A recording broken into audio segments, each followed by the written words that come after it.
Joshua Atkinson, of course, Rob Scott, Jeff Love, Will Breeden, the trooper for driving us.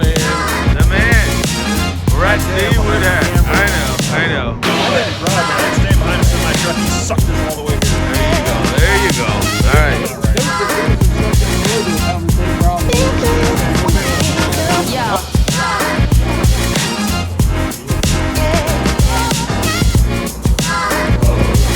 Rob, they got wood hats for you, boss. Don't put it on. That's legit wood. It's crazy. Uh-oh. They're actually light. I thought they were a lot heavier. Yeah, that's crazy. That's hardcore. 3, 2, 1, yeah!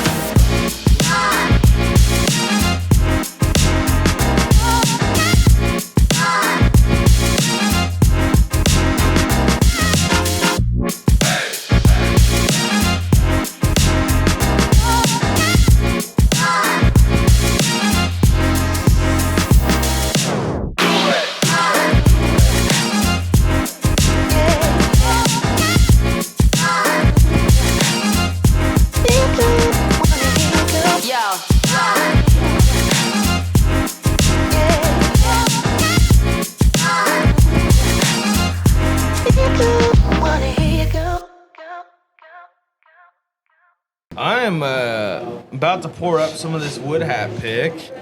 Yeah, let's go ahead and get in and start talking about that. This past week, I'll you got room? Yeah, I'll do it. I'm going to make room. Okay. Woo! Hello. So on Monday this week, which was December 5th, actually Repeal Day, happy Repeal Day, we went and did a pick with wood hat. So we're pouring it up now. And this is not a pick for the shop. This was a pick for the Indiana Bourbon Club. And if you're going to come in and ask about a bottle, we can't help you. They sold out on our ride home. 42 minutes. Yeah. We were literally not out of Missouri before the last bottle sold. That was amazing. It was intense. Yeah. I was at the fuel game, and you had tagged me in my message, and I want to say someone else tagged me, maybe Doug, to get in on this, and I totally missed it because I was at the game. So I tried. Yeah, I say, Will, why don't you tell us something? Yeah. And actually, what started this whole thing was Will's the one that kind of found this distillery, fell in love with it, and he kind of set up this group to go over and do the pick. So really, it's all on Will that he was one that, he bought the barrel to sell it through the club. I mean, this is his baby, and it was an amazing experience. Yeah, I ran across this at the ABV Bottle Shop, which is a small kind of boutique whiskey store in Arnold, Missouri, which is just a suburb south of St. Louis. And Colonel Steve Akeley, who owns that business, had done a couple of picks with them. And I was in the store and I tried some. And he had a hazmat bottle that he had gotten from Wood Hat, which is the same burlesque style bourbon as this one, but it was 142 proof. It was somewhere pretty high.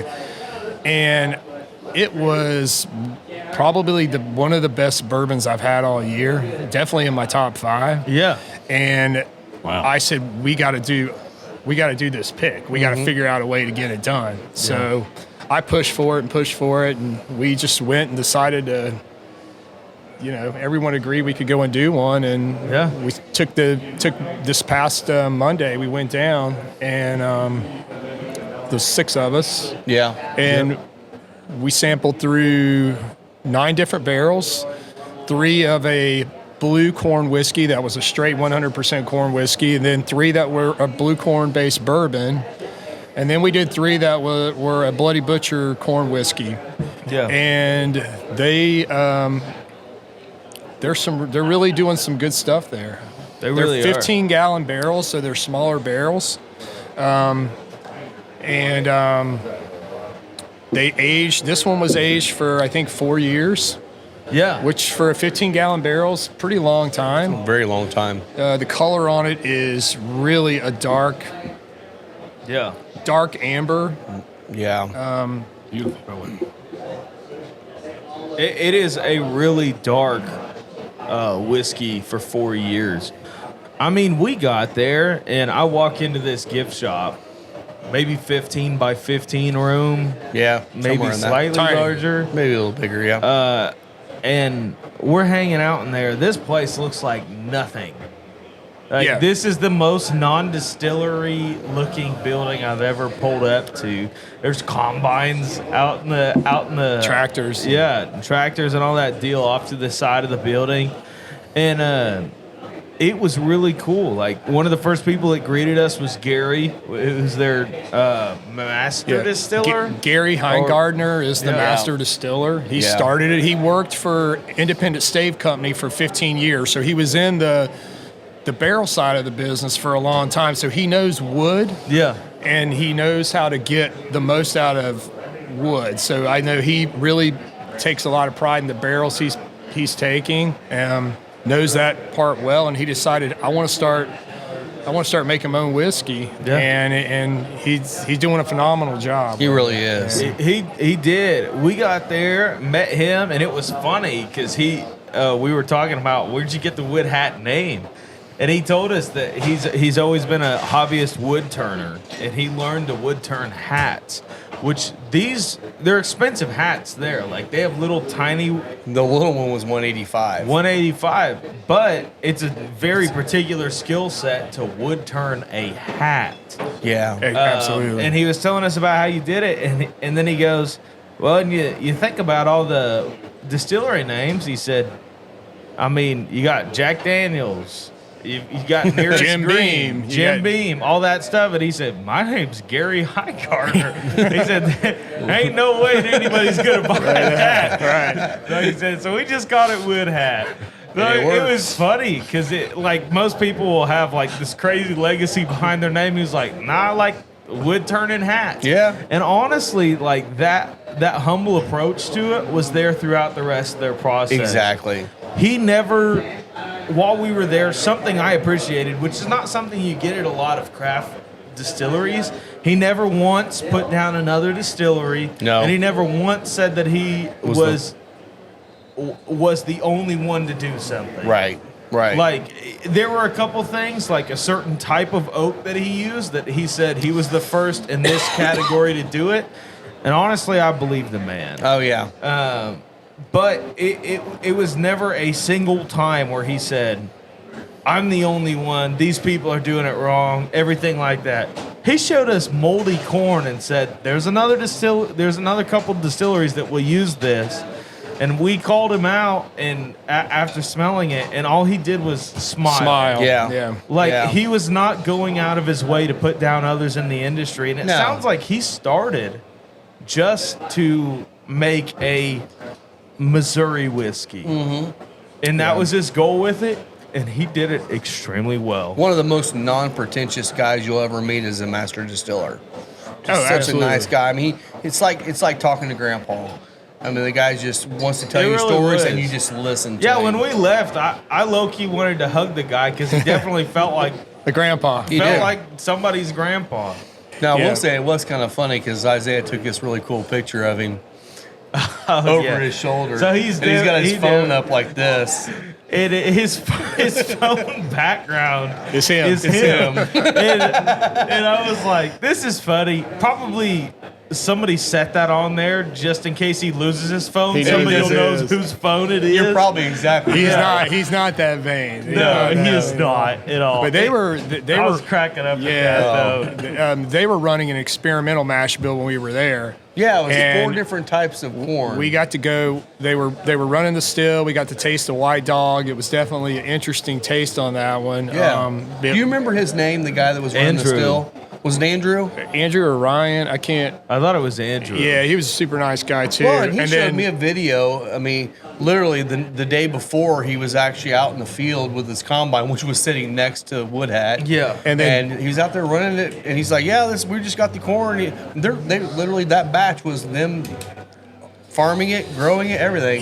he had farmed it, taken it out, and milled it, and got it all done, and we're cooking it. And there was also, I want to mention Jessica Fullerton. Yeah, Jess, yeah. she was amazing in the process. She pulled all the samples. She had her own tasting notes on it, but she didn't share them with us until we kind of had gone through the process of tasting. I appreciate that. Yeah. And I will say she has an amazing palate. She does have yeah. a great palate. Some of the She's stuff good. she pulled out, I'm like, oh yeah, that's what we were tasting. We just couldn't put it to words. So, and she had pulled out 9 samples for us to try from. And normally when people would pull out samples for We'll give us, Chris a quick pour real quick, yeah.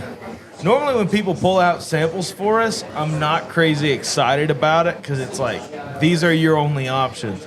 But she pulled out really good offerings from each of their lines. yeah, Like the blue corn stuff, I don't think it would be the group palette, but there was good stuff in there. yeah. The Rubenesque, which we bought a barrel of, that was hilarious to me because Scott Johnson and I, cheers to Scott Johnson. Scott Johnson, Scott cheers. Johnston, The cheers. doctor. We Doc Johnston. we both love this one barrel that we thought we thought that was going to be it. We get into a blind and I made sure we got into the gift shop portion to do the blind because in the back room there was corn mashing and there was a still going. So you're like, as far as nose on a bourbon goes or nose on a whiskey, you're overloaded already. Yeah, you are. And to that point, they have the only wood burning still in there. So when they were lighting the still that morning, I don't know if you noticed, it was full of smoke in the still. It was Yeah. So it was a lot of smells and things going on in Absolutely. there that definitely made it challenging, I think. So we ended up we decided to blind out the bourbon, the Rubenesque. So she And went the out- only reason yeah. our first choice wasn't one of the Bloody Butcher ones because there was a Bloody Butcher in that lineup that all of us really enjoy. Correct. Yeah. And the only reason we didn't do that is because we were picking for the club and Bloody Butcher it's not general palate. Granted, it's a Bloody Butcher for people who don't like Bloody Butcher. Oh yeah, it's definitely off the profile, which what Jess said.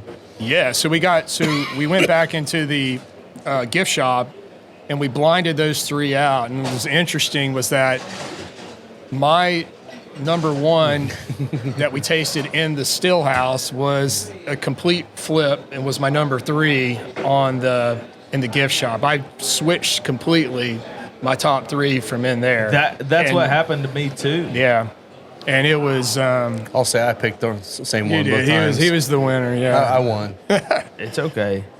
You can be better than everybody else if you need to. but be. we Cheers did. to Rob. It's a tough Cheers job. to Rob. Cheers to Rob. Yeah. Yeah. Whatever. We did end up also picking a second barrel, which is going to be the Bloody Butcher corn Yeah. whiskey, the one that we all really loved as well. So we're going to have a second barrel. I'm actually going tomorrow morning back to New Florence to pick that up. Gary's going to meet me there at 9:30, and we're going to Nice. haul back 10 cases of great Bloody Butcher whiskey. So And by the time this airs, that will already be sold. it'll be gone probably today. Yeah. Yeah. So, and here's the deal: we drove 5.5 hours for this, and none of us knew what we were getting into. It was just exciting because you're going on a barrel pick.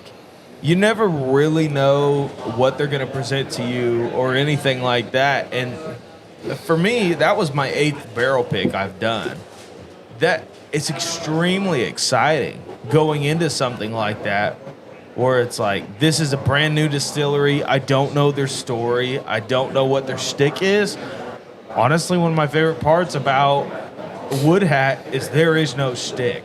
Right. There are other distilleries that, even in Indiana, that are the first to do everything. They're Yeah. the first to do this, first to do that, first to blah, blah, blah. And it's like, really? We're just making Are you whiskey. serious with me?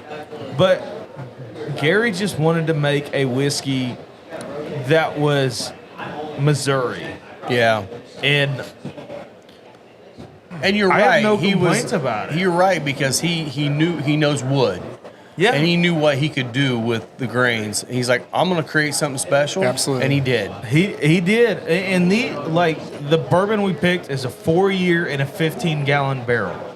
There's a lot of times where you'll see 1-year-old in a 15-gallon barrel, And sometimes, depending on the temperature fluctuations, you'll end up with an over-oaked 1 year in a 15-gallon barrel. There's something special about their process where they're able to leave it that long. And he said all of his barrels are both charred and toasted. So underneath the char, they have toasted and brought out all the wood sugars instead of just, well, you see videos from like Kelvin Cooperage, where all they're doing is sitting them under a gas flame and just flaming it up the side. Yep. Well, when you toast it, you're slowly heating it to bring all of the barrel sugars and make basically turn the wood sugars into, well, I guess you're caramelizing them. Correct. So you're slowly heating them into that, and it makes a difference. Makes a huge difference. It really does. Yeah. So Yeah. at the end of the day, this is not your typical bourbon. This is not a Kentucky bourbon whatsoever. No. But it's fantastic, and it's its own thing. Yeah. And they're balancing out the Bloody Butcher corn and the blue corn. They're balancing out nice. You're not getting like an overwhelming Bloody Butcher or blue. You're getting those nice flavors coming from those barrels that really balance the flavors out so nicely. I would say our Bloody Butcher pick is not this one, but the second one, the second barrel, is the least non-typical Bloody Butcher, I would say, because you don't get as much of that funk as you kind of do get with some Bloody Butcher corns. Yeah. It's there. You know it's there, but it's not overpowering. It's not the dominant note in it at all. Absolutely. well, even Jess, when she was walking us through them, she's like on that Bloody Butcher that we ended up picking, she just said off profile. Yeah. It doesn't taste like a Bloody Butcher. Right. There's still that corn quality to it because it is a predominantly heavy corn whiskey. Sure. Yeah. But it is not an on-profile Bloody Butcher, No. which is why we loved And it. this mash bill is 75% for the Rubenesque that we picked, barrel one. It's a 75% blue corn and 25% wheat. Yeah, and they're using red winter wheat for it. And correct. And no malted barley for breaking it down. They're using enzymes, but I tell you, it's delicious. Yeah. So talk a little bit about the notes. What you guys are getting on this? My first sip was really hot. Like the first two sips were really hot, and my mouth was kind of Well, we're going from tingling. 92 to 123. Well, there you go. 123.6. Yeah, so 123.6 proof. It's a definitely night and day difference in proof. I just get, and I still do, I get a ton of butterscotch on the nose. Just like heavy butterscotch. So today, after this cigar, and I will say we've smoked nearly a full cigar at this point, the nose on this is presenting to me as almost a cream cheese icing. Oh, wow. Oh, yeah. Oh, damn. You may have put that in my head, but you're right. all right. Yeah. I get that. I do still get butterscotch there. Yeah, I mean, it has that buttery A quality buttery. to it. I was gonna go with cherry wood, but okay. Which It's delicious. I mean, if you know anybody, if you didn't get one in the club and you know somebody that got one, I'm sure people are going to be willing to share a pour. the Thank thing you. that shocked me about this is this is such a complex whiskey that I couldn't just sit there and be like, bang, bang, bang, bang, bang. Here are the tasting notes. Because I taste it the first time, and then I let it air out for like a couple more minutes. I agree. And it goes different. Changes. And Changes. it's like, it is so, this is the most complex 4 years that I think I've ever tasted. And Well, normally when- you only taste that in like the probably 8-year plus cash strength stuff. This Right. is 4 years in a 15-gallon barrel at cash strength. Well, and if you And even- remember, when we were tasting this the first time, we were out in the rick house. The bottles were still cold. Yeah. We had to kind of warm them up. But once we got into the tasting room, we let them air out and let them get warm for a few minutes before we started trying them. And they did. All those flavors popped even more once you warmed up a little bit. And when Rob says they were cold not because they chill all their whiskey. No, it's because- cold because it's cold outside. and you Exactly. Just The pulled from Barrels. You're pulling straight from the barrel. Yep. Yeah. I get a lot of baking spice. Yeah. It's a great, it's a great holiday sipper. I feel like I think something so, to too. sip I around have to during the agree. holidays. It's going to be something to sit around with family and have a pour with people coming into Yeah. town that aren't going to get to try this. Around the fireplace. And absolutely. On the Yeah. palate for me, it's almost like buttery toasted walnuts, and there's a cinnamon and clove quality in there, and the finish just it Builds. It's spicy, but there's no rye in the mash bill. No rye. So it never gets medicinal. It's just that heat that keeps you wanting Yeah. another sip. And This is I'm the still hug. getting There's a the little hug. bit of that peach Yeah, that we got when we were there. I can totally see that, and Yeah. I like think the- of it as almost like peach syrup, Syrup, like from the exactly. canned peaches. Yeah. There's Third there's sip so and much mellow. going on. That's the thing. I think everyone's palate's different. Yeah. Everyone that tries this is going to pull out different notes, I think, and that's pretty special to be able to Yeah, do. I think I got this cherry pie on the finish. Okay. It just lingers.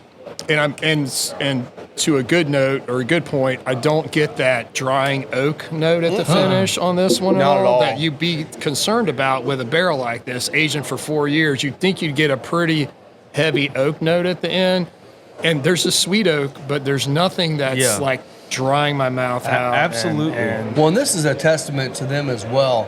You know, you can put millions of dollars in amazing rick houses and do something special. These guys had beat up old, probably throwaway storage containers in the Yeah, back, we're talking filled with the, barrels. The old like metal storage containers. They honestly, they were probably throwaways. They just grabbed. I Yeah. mean, as bad as they were, but you know what? You could put up some shelves and put your barrels in there, close throw in them a off. couple vent holes. You're in good. Missouri. The temperature change is going to be like that. They're going to get it, and man, I'll tell you. I mean, even they were doing a experiment on some orange corn that had been sitting in the barrel for like 6-8 months, something like that. I think it was. It was really good. And honestly, at that low, I mean, it was very light. It was delicious. I can't imagine what that's going to look like in 4 years. Yeah. I'm sure that. I mean, their white dog coming off the still was fantastic. It which was. was another experience we've got. I've never had a distiller let me sit there and feel the heads in my fingers, and then feel the hearts. Yeah. Because it's completely different. The smell's completely different. He was like, "Hey, if you want to stick your finger in the mash of this, you're more than welcome to as well." I'd drink that like a beer if it were carbonated. Oh. I'm not even kidding, Dude, with you. I'll be honest with you. I even grabbed a little bit of the grains and chewed them up. Yeah. So Freaking delicious. and the Like cereal. and I think the fun thing about this was the club pick, the guys that were there on this pick. You know, we wanted to get this barrel, we wanted to pick it, we wanted to get it bottled, bring it home. This is a small operation. There So were it- 3 people there It that was day. all hands on deck. We had the entire pick team either washing bottles or bottling or labeling or packaging or Yeah. corking. Everything. It Oh, was a wow. total team effort to get this pick out. And we still got home before 10 p.m. that Yeah. night, which was Yeah. awesome. So that was a lot of fun. It was fun. Yeah. Yeah. It was a lot of work, but it was fun. And you said they only had 3 people there. That's the only 3 people that work there. Period. Right. And so it's a small place, but man, they're doing some great So stuff. real quick before we wrap all this wood hat stuff up, let's talk pick day tips. You're going on your first barrel pick. What do you need to know? Well, one thing, go in with a good, fresh palate. Okay. One thing that I know Isaiah does every time, which I've started doing more too, take along a flask or a little jar of something that you drink, a whiskey that you know. Yeah. In. His is JTS Brown. He knows everything about JTS Brown. I took our first barrel pick with me, and Yeah. I did that. I know that thing inside and out. Take it and then test your palate. Make sure your palate's not off, because if your palate's off, it's going to be off all day, or it's going to be off in that time frame. Well, and the other thing is, if you've had something fatty, those first couple sips Yeah. off of your flask will taste off. It will. So you want to get to the point with the whiskey that you've brought that you know where it tastes like that. Yeah. I brought along breakfast sandwiches for our crew in the car because we were gotta picking eat. at 10 a.m. Which Yeah. were delicious, by They the way. were delicious. You did a nice Lord job, buddy. knows I need to eat before 10 a.m. because Yeah. you never know with these distilleries. If you're going down a Starlight, they're going to run you through way too many pours. Right. But past that, take a whiskey with you. Take a couple sips. Make sure your palate's on. If you've had anything to eat, drink that until it tastes like that. Yeah. Because your first whiskey of the day on a pick might be the one you should have got. Yeah. But you tasted it and thought it was terrible because you had something to eat beforehand. And I will say another thing. Well, again, make sure you got some food in your belly, because you are going to drink a lot of whiskey, and a lot of people go into that. And it's the same point when you're tasting. If it's not your jam, dump it. Dump it. Don't drink it. Because you will be drinking way too much whiskey. And by the time you get to the last 3 or 4 barrels, you may already be so buzzed you can't even taste anything. Well, and on that, even in the Rubenesque, I was taking a couple sips, get a feel for the flavor notes, the mouthfeel, the finish. And I'm talking small sips. Like you're sipping like hot coffee. Even if you like it, mark it down on a sheet of paper or in the notes in your and phone. Dump it. Yeah. There is no room on a barrel pick. Like you're buying an entire barrel. You better be of sober mind and able to fully pick this barrel and know without a shadow of a doubt that other people are going to like it. Yeah. And the other thing too is when you're going through a pick, you're going to have a chance to try it again. It's not like a one and done. So you take notes, get you a notepad, write down notes. You know, maybe like we did. I like the way she did that. We have 3 blue corners, 3 Rubenesque, 3 Bloody Butchers. Write down the numbers of the ones you're doing. Write down some notes on them, and then in each one of those categories, rate them. Yeah. Right. And, you know, like in the Rubenesque, I think we were all pretty close to where they're all good. We want to try them all again. Yeah. And then go back, and after you sat for a while, maybe walk around, talk, whatever, come back and do another tasting of the ones that were your tops. And that's when you can narrow it down. You're never narrowing it down on the first run through. Yeah. Sometimes it'll happen. I mean, that happened to us on the Starlight Pick. Yeah. But very seldom that's going to happen. You're going to go back and try them.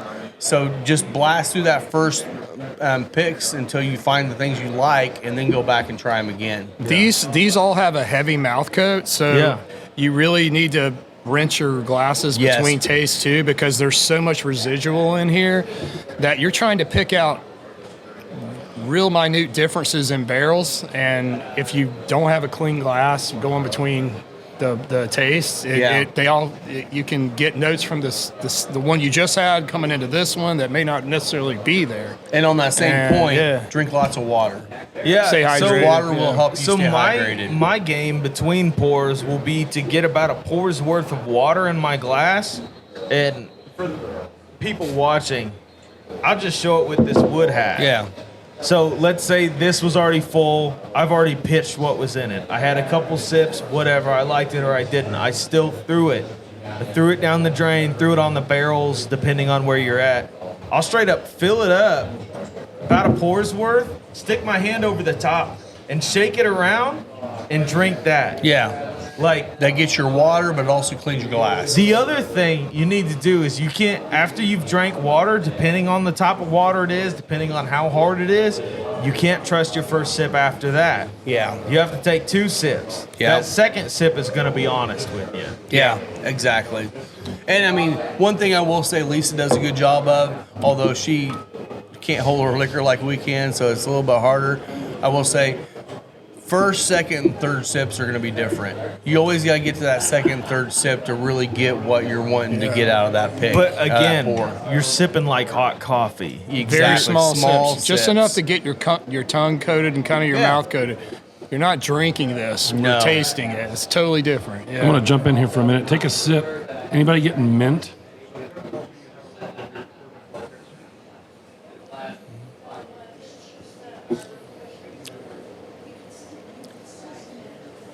No, I'm not. No? I mean, I guess maybe the sting of the tongue could be kind of like a mint, maybe.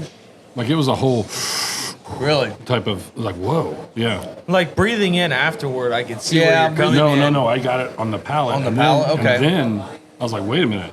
So I went, Like, oh yeah, that's Interesting. It's very. There's a lot going on here, and you know everybody tastes different. And so that's the I get thing. it, when you know, look it's like- through our tasting notes, No, I was everybody's tasting sucking notes through were a little this. different. we're a little different, yeah. And that's when you know you have a good pick is when everyone's tasting notes are different, but everyone's tasting notes that they all love their tasting notes. Speaking on tasting notes, you're going on your first barrel pick or you're a seasoned barrel picker. When I take people, when people are coming along with me, the one thing I will say is to the pick team is let me experience the pour Yes. before you're shouting out tasting notes. Yes. Because there are some picks that if I were to shout out my first tasting notes, I would ruin that barrel for you. And honestly, as soon as you throw out a tasting note, somebody's going to get that, and that's what they're going to be stuck on. Right. Everyone experiences things differently, so you got to let people have the time for that. Yeah, it's different than when you're sitting in a bar and you're having a drink and you're talking about it and you're just talking, this is what I'm getting. Oh, yeah, I get that too. This is, you're picking a barrel that's going to sell. You want everyone just to be quiet during the pick. And when you're done at the end, that's when you start talking Yeah, about there can it. be no influence on what No. you're thinking. And as soon as someone shouts out, "Oh, I taste caramel bomb," then when you say strong words like that, you're automatically going to look to see You're if you looking can for it. taste that, even subconsciously. Yes. Yeah, and honestly, if you're doing that on a pick, it can make or break a whiskey for the entire team. Absolutely. Where you could be the one outlier in the crew, and the rest of the crew, it could have been their favorite thing before you shouted out a note. Yeah. Yeah. That's extremely important. Yeah. And it's just being respectful of letting people experience the whiskey. I mean, I would even say same thing goes for cigars. If you're experiencing a cigar for the first time, just sit with it. Yeah. If you're smoking along with somebody, just sit with it.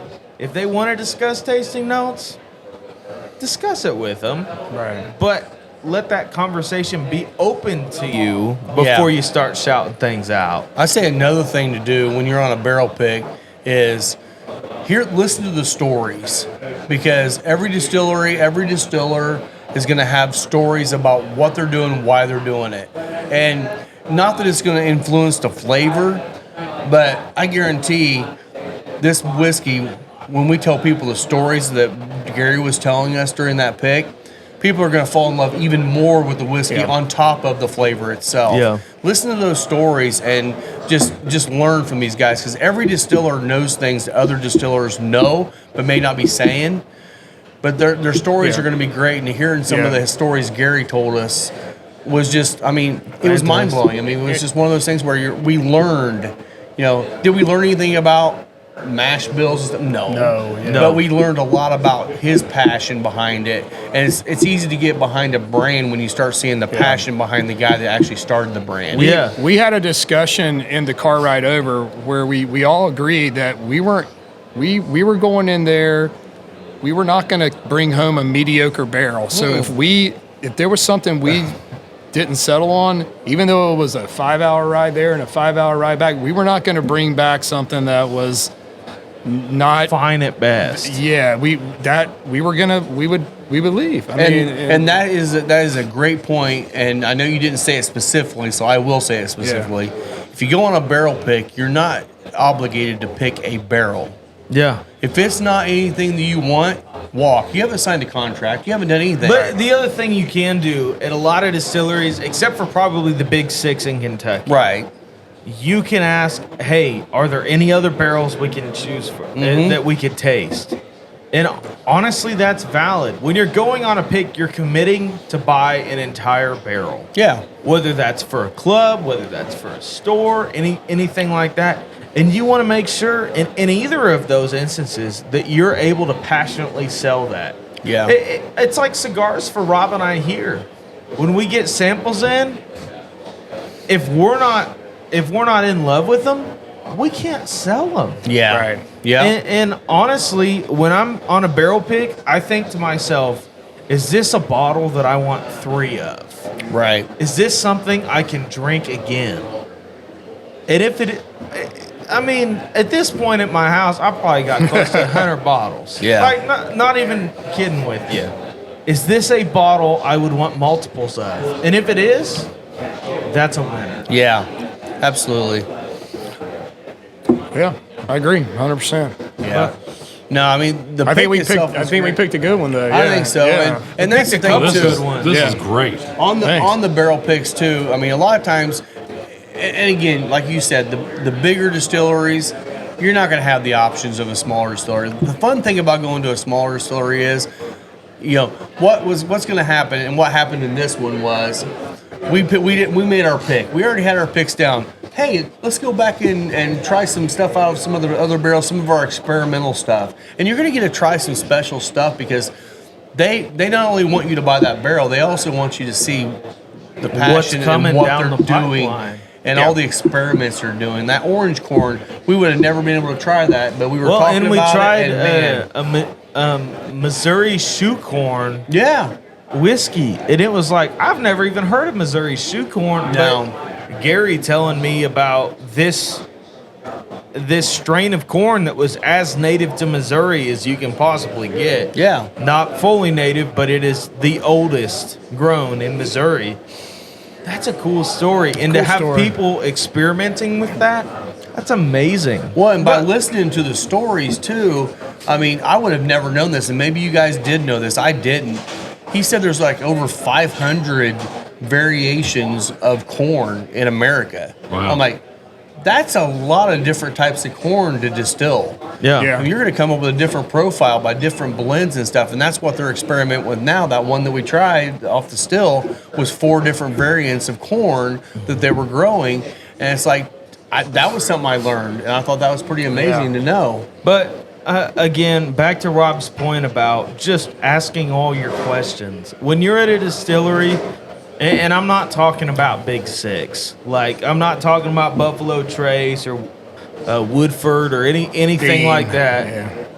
When you're at a craft distillery, ask them the questions Yeah. that you have, because more times than not, if you're not learning about the whiskey making process, you're learning about how they make whiskey at the distillery. Well, And that's just as valuable. And to that point, there's no dumb questions because the thing, I mean, there are, but there's not really. I mean, if you're on your first pick, you're going to have a lot more questions than Isaiah that's been on 8 picks. Ask the questions But because you know what, they might bring out something more that he might learn from Rob, too. even I will ask questions that I should already know the answers to. Yeah. Because I want to hear how they do that. Yes. Are you sweet mashing or sour mashing?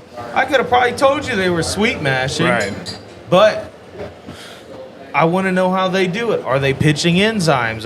What yeast strains are they using? Yeah. Because it depends, distillery to distillery, all these things. Yeah. Are you guys she said, well, this is part blue corn, part wheat. I said, is it red winter wheat?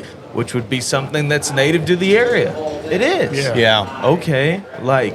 And all of those things are valuable and great to ask because it just gives you a deeper appreciation for what you're buying at the end of the day. And what you will find on a lot of these smaller distilleries in different states they are doing a lot of stuff with local grains. And I mean, just like the one we got coming from Colorado, it's a lot of Colorado product there too. The smaller distilleries are going to be more apt to using stuff that's local as opposed to the big dogs that can just buy it from wherever and bring it in.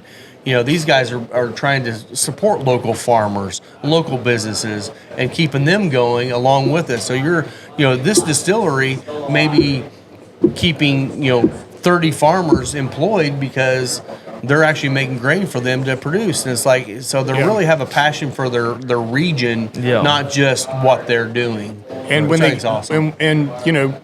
I have a high confidence level in them that when they're getting in bad product, right? When they're getting in bad grain, moldy grain, they're pitching it. They're sending it down the road to a hog farm for hog slop. They're not.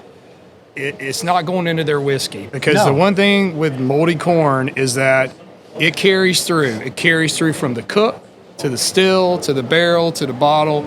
It's going to have that off taste the entire process through. You're never going to pull it out. And to that same exact point, He's not. He didn't just tell us that story. He showed us. He showed us some moldy corn. grain that he had to throw away, and he lost $1,000 in seed plus the time the farmer grew Well, it. and the thing is, it's like you say that these craft distillers, they don't have big enough batches to cover something like that. Nope.